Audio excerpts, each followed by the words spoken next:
వెనుజులాలో సంక్షోభం దృష్ట్యా ఆ ప్రెసిడెంట్‌ని అరెస్ట్ చేయడం జరిగింది. ప్రెసిడెంటు, వాళ్ళ భార్య గారిని ఇద్దరిని కూడా అమెరికా ప్రభుత్వం అంటే ట్రంప్ ఆధ్వర్యంలో ఉన్నటువంటి అమెరికా ప్రభుత్వం అరెస్ట్ చేయడం జరిగింది. సంకెళ్ళతో తీసుకెళ్ళటం, అర్ధరాత్రి బెడ్‌రూమ్‌లోంచి డైరెక్ట్‌గా తీసుకెళ్ళిపోవటం ఇవన్నీ కూడా మనం చూసాం. అయితే తాత్కాలికంగా వెనుజులా ప్రెసిడెంట్‌గా డెల్సీ రోడ్రిగ్స్‌ని ట్రంప్ నియమించడం జరిగిందండి. ఆమె ఎందుకు నియమించారంటే సుప్రీం కోర్టు, వెనుజులాలో ఉండే సుప్రీం కోర్టు తాత్కాలిక బాధ్యతలను తీసుకోమని చెప్పేసి వైస్ ప్రెసిడెంట్‌గా ఉన్నటువంటి డెల్సీ రోడ్రిగ్స్ ఈవిడిని ప్రెసిడెంట్‌గా బాధ్యతలు తీసుకోమని చెప్పేసి అక్కడ సుప్రీం కోర్టు తో అక్కడున్న సైనిక ప్రభుత్వం కూడా అంటే ఏంటి, సైనికులు కూడా సైనికాధికారులు కూడా కోఆపరేట్ చేశారు. సుప్రీం కోర్టు చెప్పింది, సైనికాధికారులు కోఆపరేట్ చేశారు. దాంతో తాత్కాలికంగా 90 రోజుల పాటు డెల్సీ రోడ్రిగ్స్ ఈ డెల్సీ రోడ్రిగ్స్ ప్రెసిడెంట్‌గా వ్యవహరిస్తారు వెనిజులాకి. అసలు ఎవరి డెల్సీ రోడ్రిగ్స్? ఈవిడ 1969వ సంవత్సరంలో మే 18వ తారీఖున కార్కాస్, ఈ కార్కాస్ అనేది వెనిజులా అది క్యాపిటల్ అండి. Venezuela capital. వెనిజులా క్యాపిటల్‌లో పుట్టారు మే 18వ తారీఖున 1969లో. ఈవిడ తండ్రి వామపక్ష గెరిల్లా జార్జ్ యాంటానియో. ఆయన ఒక వామపక్ష గెరిల్లా నాయకుడు.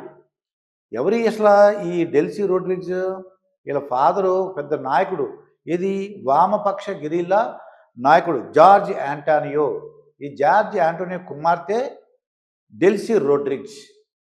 ఈవిడ న్యాయవాదం చదువుకొని అంటే బ్యాచిలర్ ఆఫ్ లా చదివి తర్వాత న్యాయవాద వృత్తిని చేపట్టి ఒక రాజకీయాల్లో ప్రవేశించి ఫస్ట్ కమ్యూనికేషన్ మంత్రిగా జాయిన్ అయిందండి. కొంతకాలంలో అయిన తర్వాత 2014 నుంచి 2017 వరకు ఫారిన్ మినిస్టర్గా కూడా ఉన్నారండి. 2014 నుంచి 2017 వరకు. ఆ తర్వాత 2018లో మన ప్రెసిడెంట్ మదురో ఈవిడిని వైస్ ప్రెసిడెంట్ చేశారండి. ఇది చాలా లాయల్గా ఉంది, చాలా ఎఫిషియెంట్గా ఉన్నది, ఈ మంచి young and energetic dynamic leader అని చెప్పేసి అదొకటి. జార్జ్ యాంటోనియో ఆయన యొక్క కుమార్తె కాబట్టి న్యాయవాద చదువు వృత్తి చేసింది కాబట్టి ఏం చేశారు, ఈ యొక్క మేడంని డెల్సీ రోడ్రిగ్స్ మేడంని వైస్ ప్రెసిడెంట్ చేశారు మదురో గారు 2018లో. అక్కడ అప్పుడు ఏం చేశారు, ఆర్థికం అలాగే చమురుకు సంబంధించిన ఆయిల్ మినిస్టర్గా కూడా ఉన్నారు. వైస్ ప్రెసిడెంట్గా ఉంటూ ఏ శాఖలు చూశారు, ఫైనాన్స్ చూశారు, అలాగే ఆయిల్. యాక్చువల్గా వెనిజులాకి వచ్చేది మొత్తం అంతా కూడా ఆయిల్ ద్వారా వస్తుందండి అమౌంట్. దాన్ని వాళ్ళు సక్రమంగా మార్కులు పెట్టి బాగా డబ్బులు సంపాదించడానికి మన డెల్సీ రోడ్రిగ్స్ని వైస్ ప్రెసిడెంట్గా నియమించడం జరిగింది. ఈవిడ అత్యంత ప్రతిభావంతురాలు. మన ప్రెసిడెంట్ మదురోకి లాయల్గా ఉంది, విశ్వాసపాత్రురాలు.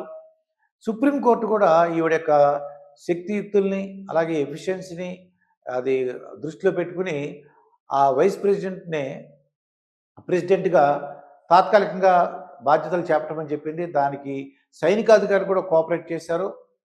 ట్రంప్ కూడా దీనికి యాక్సెప్ట్ చేశారండి. ట్రంప్ యొక్క ఆశయం ఏంటంటే ఈవిడిని ఒప్పించి, అంటే ఈవిడ డెల్సీ రోడ్రిగ్స్ కూడా అమెరికాకు అనుకూలంగా ఉన్నారు అని అయితే కొన్ని విషయాలు బయటకు వస్తున్నాయి. కొద్దిగా ట్రంప్కు అనుకూలంగా ఉన్నారని తెలిసి ఏదైనా సరే కొద్దిగా కాంప్రమైజ్ అవ్వాలనే ఉద్దేశంతో ఉన్నారని చెప్పేసి డెల్సీ రోడ్రిగ్స్ మీద వాళ్ళు అందరూ కూడా అనుకుంటున్నారండి. అయితే ఈవిడ ఆధ్వర్యంలో వెనిజులాలో శాంతి ఏర్పడాలని, మళ్ళీ చాలామంది కూడా అది మంచి పరిస్థితులు రావాలని అక్కడ ఉన్నటువంటి యాక్చువల్గా ఏంటంటే భారతదేశం చాలామంది అక్కడ భారతీయులు ఉన్నారు, వ్యాపారాలు చేసుకుంటున్నారు, మరి కొన్ని పరిశ్రమలు కూడా పెట్టినట్టు తెలిసిందండి. మన ఇండియన్ గవర్నమెంట్ అయితే వాళ్ళందరూ కూడా చాలా జాగ్రత్తగా ఉండమని చెప్పేసి ఏమాత్రం అవకాశం ఉన్నా మళ్ళీ ఇండియాకు వచ్చామని చెప్పేసి మన భారతీయులకి హెచ్చరించడం జరిగిందండి. ఇది డెల్సీ రోడ్రిగ్స్ యొక్క జీవిత చరిత్ర. మరొక వీడియోతో మీ ముందుంటాను. మీ మాస్టర్ దుర్గాప్రసాద్.